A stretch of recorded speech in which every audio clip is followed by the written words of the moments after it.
믿음이란 살아계신 하나님을 바라보는 것입니다. 성도는 환경을 바라보는 사람이 아닙니다. 성도는 하나님을 바라보는 사람입니다. 성도는 사람을 보지 않습니다. 성도는 예수님을 보는 사람입니다. 요한계시록이 말하고 있는 것은 환경을 보지 말라라고 하시는 말씀입니다. 도미티안 황제의 박해를 바라보면은 교회가 당장 망할 것 같습니다. 이단들이 창궐하고 거짓 선지자가 일어나고 또 로마의 향락과 우상과 귀신의 문화는 교회를 잠식하는 것 같습니다. 그러나 요한계시록을 통해서 우리에게 주시는 음성은 그 환경이 아닌 환경 뒤에 역사하시는 살아계신 하나님을 바라보라 라고 하는 것이죠. 그래서 요한에게 보여주신 환상은 교회를 붙잡고 계시는 성도와 지도자를 붙잡고 계시는 예수님을 보여주신 것이죠. 도미티안 황제가 승리한 게 아니고 바로 예수님이 승리하셨다라고 하는 것을 말씀하고 계시는 것입니다. 그래서 천국에서는 장송곡이 울려 퍼지지 않습니다.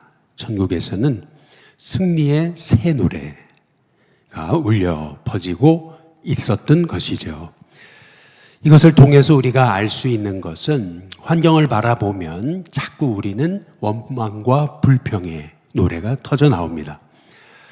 그러나 예수님을 바라보게 되면 우리에게 승리의 노래가 터져 나오게 된다는 것을 볼 수가 있습니다.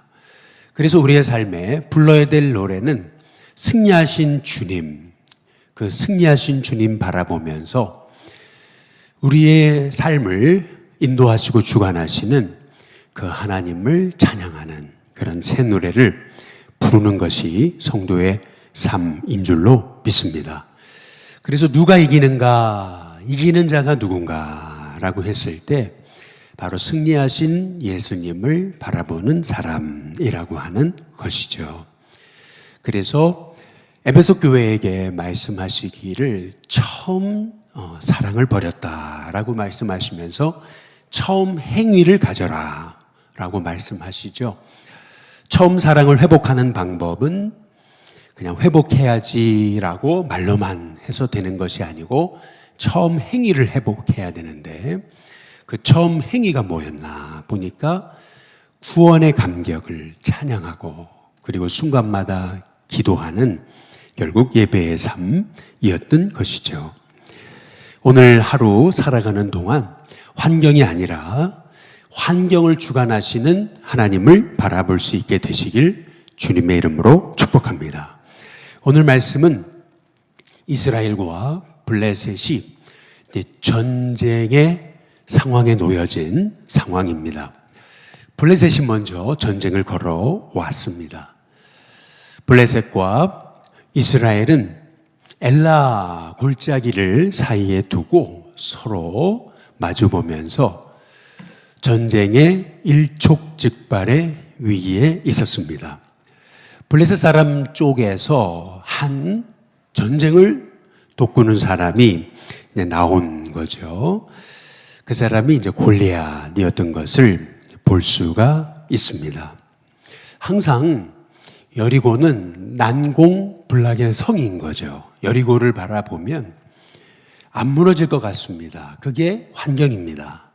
골리앗을 바라보면은 이미 이 전쟁은 패한 것 같죠. 그것이 환경인 것입니다. 도요토미 히데요시의 키가 자료마다 다르지만은 어떤 자료에 보니까 150cm였다라고 그렇게 말합니다. 도쿠가와 이에야스도 자료에 따라 좀 다르지만 156cm였다라고 얘기합니다. 그나마 오다 노부나가가 좀 컸는데 162였다 이렇게 얘기합니다. 나폴레옹도 뭐 155cm였다라고 얘기하지 않습니까? 근데 그것은 또 뭐 잘못된 얘기였다 그러면서 167이었다. 이제 이렇게까지 얘기하는 여러 썰들이 있습니다. 알렉산더 대왕도 160이 안 넘었다 그러죠. 어느 자료는 한 152였다라고도 얘기합니다. 그런데 오늘 여기 말씀에 4절에 보시면은 이 싸움을 도두는 자가 이름이 골리앗인데 그의 키가 6규빗 한 뼘이다 라고 이렇게 말하고 있습니다. 6규빗 한 뼘은 어느 정도 될까요? 약 3m 조금 빠지는 그러한 키입니다. 뭐 292.5cm다라고 이렇게 얘기하는데 물론 그것도 정확하지 않을 것입니다. 아무튼 일반 사람들, 당시에 일반 사람들의 키보다는 배 이상 컸을 거다라고 하는 얘기입니다. 뭐 토요토미 히데요시가 150이었다면 그러면 이 골리앗은 그 토요토미 히데요시보다 2배나 더 컸던 거죠. 그러니까 얼마나 커 보였을까. 이제 그것이 오늘 성경이 우리에게 주시는 말씀입니다. 그런 사람은 처음 본 거죠. 거의 괴물인 줄 알았을 것입니다. 더구나 갑옷은 비늘 갑옷이다 이렇게 말씀하고 있습니다. 비늘이라고 하는 것을 강조하고 있어요. 얼마나 반짝거렸으면 눈이 부셨으면 비늘 갑옷이다 라고 그렇게 말씀하고 있을까요?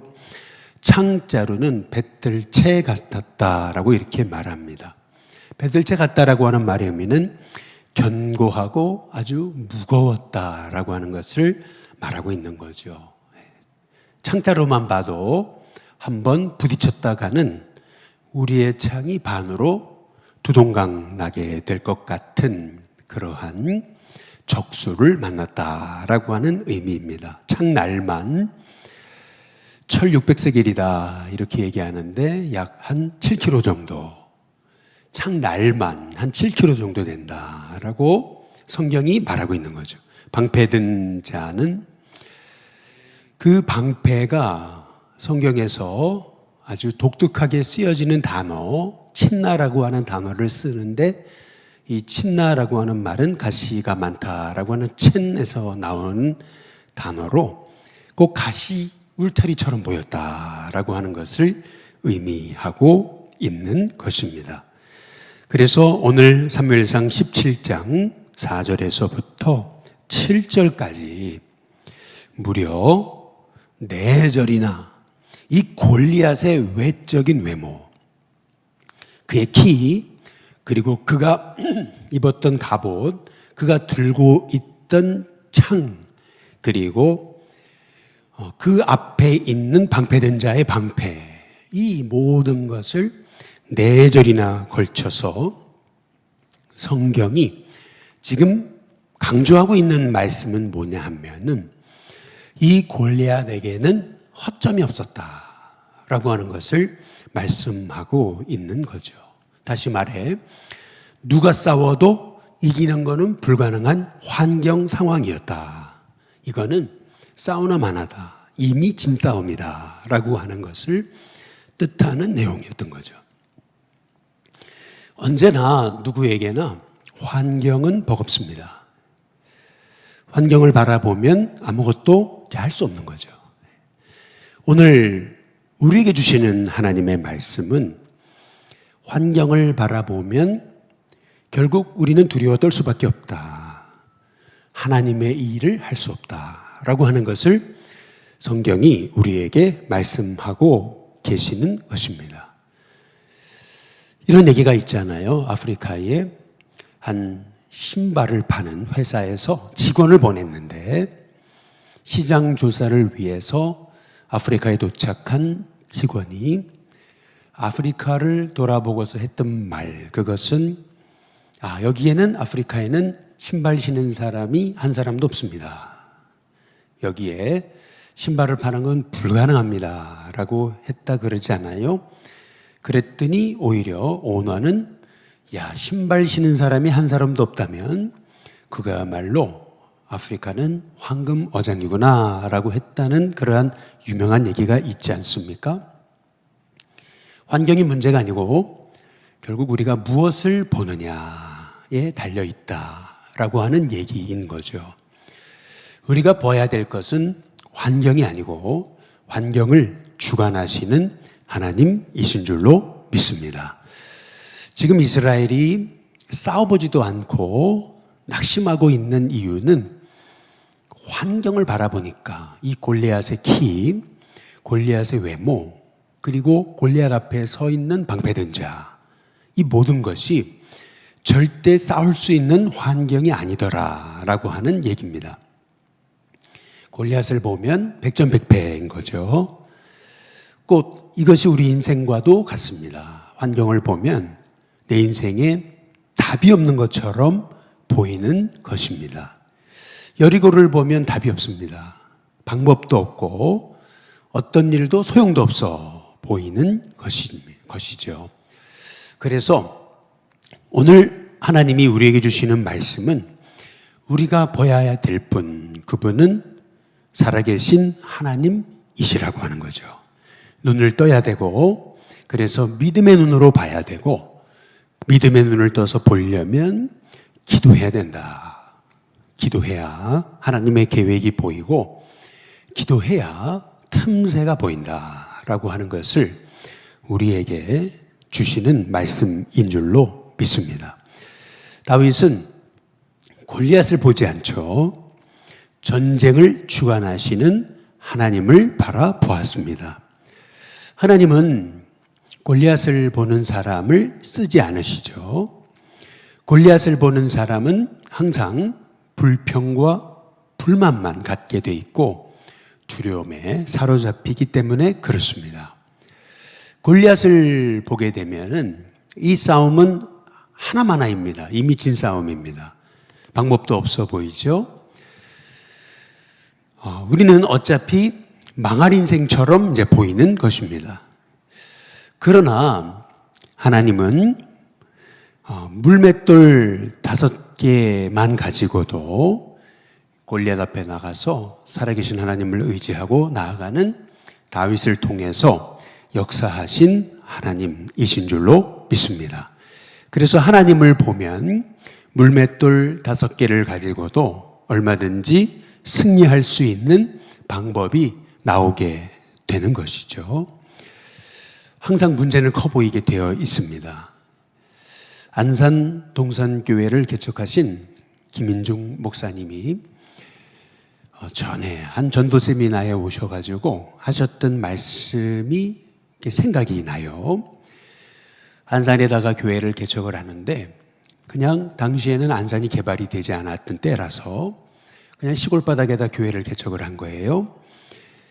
그래서 이제 교회를 개척하고 교회를 이제 단장을 해야 되지 않아요? 공사를 하는 아저씨가 왔어요.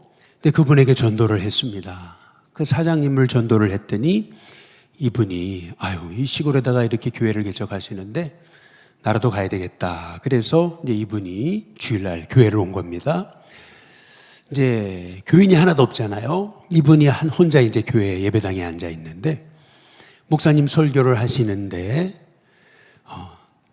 이사야서 말씀을 하시는 거예요. 일어나 빛을 발하라. 그 말씀을 하시면서 작은 자가 천이 된다라고 말씀하시면서 하나님이 하나님의 사람 보내주신다. 막 이제 이렇게 설교를 하시는데 뒤를 바라보니까 한 사람도 없잖아요. 어찌 보면은 사람의 이제 눈으로 보면은 정말 그 자리는 어찌 보면은 하나님 역사하시지 않을 자리 같아 보였어요. 그러나 하나님이 하시니까 그 작은 자가 천이 되는 역사가 일어나게 됐던 거죠. 항상 문제는 커 보이고 항상 문제를 보면 답이 없어 보입니다. 그러나 문제보다 하나님이 크신 줄로 믿습니다.